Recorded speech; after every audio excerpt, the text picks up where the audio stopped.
provocado esto. De ser así, ¿qué es lo que debe hacer el gobierno? ¿Debe retractarse de derogar estas leyes o sostenerse y mantenerse, inclusive endurecer más? Bueno, la dinámica del poder tiene tres aristas. La búsqueda del poder por los que no tienen poder, la retención del poder por los que están en el poder y la demostración de más poder para tener imagen de los que ya lo tienen. Esa situación tendrá que verse un poco más fuertemente si son salidas desesperadas para retener el poder. No cabe la menor duda de que se estarán hablando de eliminar ciertas libertades o aspectos que se han estado logrando en favor del clamor popular. En las calles se está hablando, y lo he estado percibiendo, de la pena de muerte.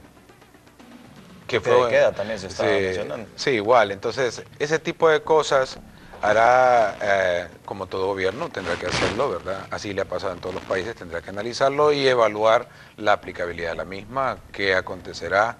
Yo he escuchado me gusta platicar con la gente, ¿verdad?, en la calle, y ellos hablan de pena de muerte, que pena de muerte, y piensan que la pena de muerte va a poner un alto a todo esto, ¿verdad? Entonces son situaciones que tendremos que estar viendo en el corto plazo. De igual, no debe perderse de vista esta situación referente a la ley del tazón. Hace varios meses, desde un inicio, es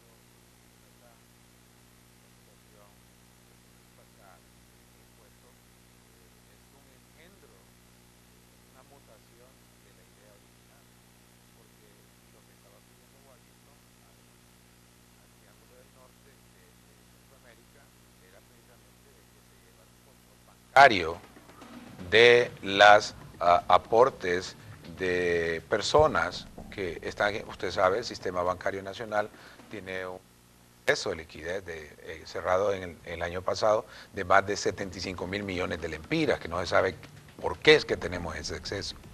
Sucedió entonces que se acordó que se iba a hacer, pero el gobierno también y las otras personas vieron como una oportunidad de poder sacar dinero de ahí, y por eso tenemos la ley que realmente nefasta en ese sentido y que no cumple el punto original, que era mapear los depósitos de personas en el sistema bancario, porque ese era el propósito original. La tasa quedó, pues, sí, no, pues esa tasa es una mutación horrible, pues. Es para financiar las instituciones del Estado, no solo... En ese sentido, habría que ver la necesidad de llevar presupuesto, que es parte de la gobernabilidad, ¿verdad?, para que no haya un Estado fallido. Ahí está el tema de seguridad. Actualmente el tema de seguridad viene a ser el más importante, que es un error, ¿verdad? Siempre el tema más importante es que tenemos una pobreza creciente y una desigualdad creciente. Y el terreno donde la violencia y la inseguridad se multiplican es precisamente en la pobreza y en la desigualdad. Eliminando la pobreza se reduce la inseguridad. Es correcto, así es. Mire el caso de la educación. La clase política nuestra nos ha hundido de una forma en que está llevándonos a pensar que lo más importante de atender ahorita es la seguridad. Eso es absurdo e ingenuo. Usted mire la situación de Uruguay, donde en esta semana recién pasada hay un asalto, entran unas personas, disparan a quemarropa, matar por matar, y eso origina, porque Uruguay es un país educado, que salgan miles y miles y miles de uruguayos a las ciudades más importantes a protestar y a decir: tenemos que hacer frente a esto. Eso solo se logra mediante a lo que es la educación. Usted no lo puede lograr con un liderazgo político. Y es obvio entonces que cuando los partidos políticos empiezan a tomar decisiones en función de las siguientes elecciones, cualquier cosa pueden sacarse de la manga. Y ese es el problema para la gobernabilidad y la estabilidad de un Estado. Me gustaría consultarle, licenciado, su opinión sobre referente a que esto se deriva a las nuevas leyes, particularmente lo de extradición.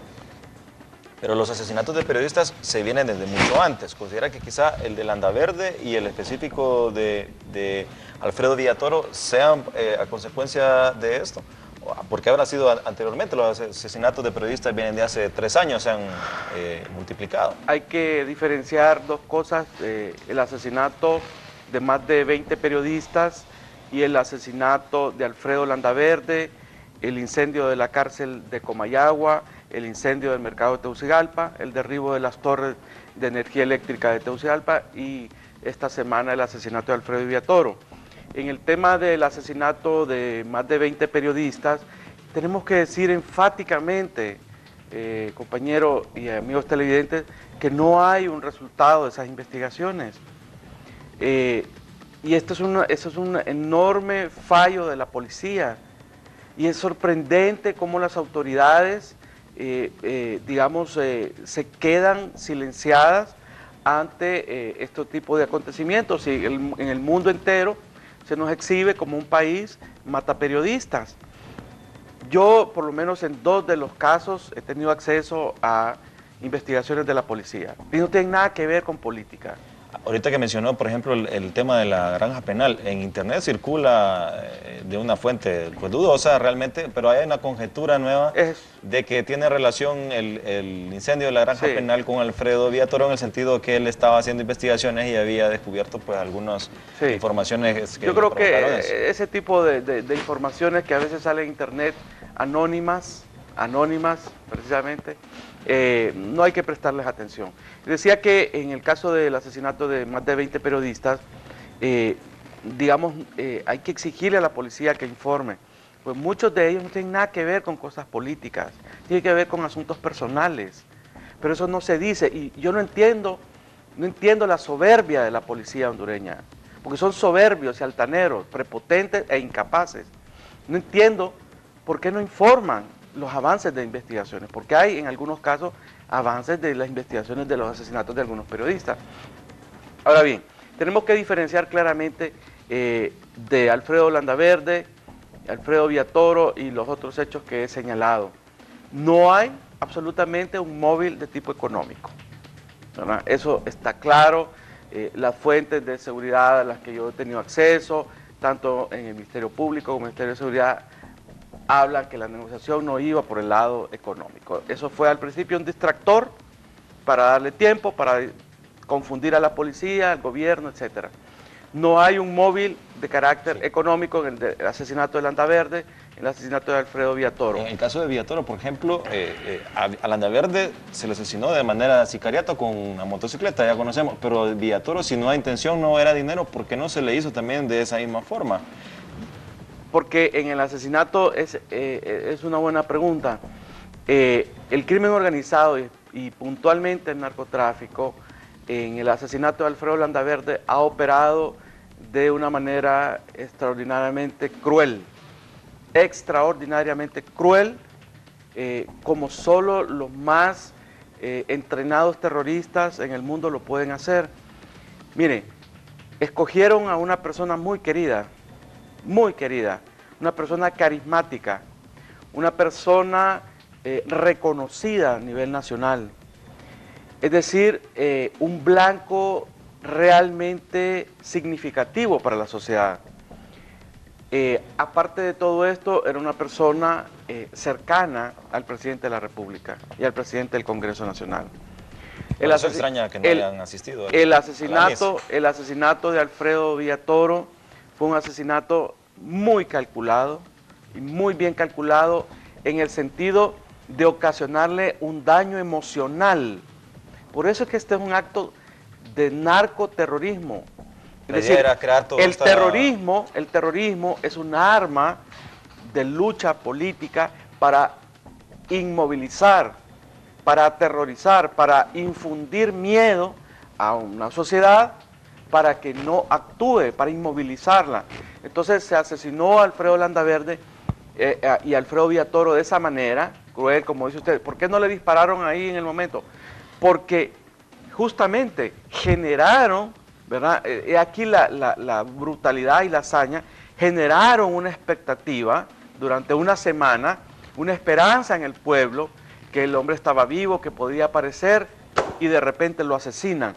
Es decir, hicieron crecer la esperanza y entonces el daño que ocasionaron, el daño emocional, el golpe emocional fue mucho mayor que haberlo matado en el instante como hicieron con Alfredo Landaverde. Lamentablemente podemos decir entonces que tuvieron éxito en el propósito que tenían. Por lo menos en ese aspecto de ocasionar dolor, y ese es el fin del terrorismo, es ocasionar dolor inmovilizar a la sociedad, paralizarlo, aterrorizar, atemorizar a la ciudadanía. En ese aspecto ocasionaron un golpe emocional muy fuerte. Sin embargo, y aquí viene la otra parte, lo hemos dicho y ayer en la misa y en el entierro de Alfredo se pudo sentir ese sentimiento de que no nos van a detener, no van a lograr silenciar a los que denunciamos esta situación, cueste lo que cueste, porque la sociedad hondureña no puede inmovilizarse producto de estos actos terroristas que comete el crimen organizado. Esa es una parte, y la otra parte que tenemos que exigir, por eso es que es una doble acción. La ciudadanía, los medios de comunicación, los periodistas, tenemos que exigir al gobierno respuestas inmediatas de seguridad y de justicia.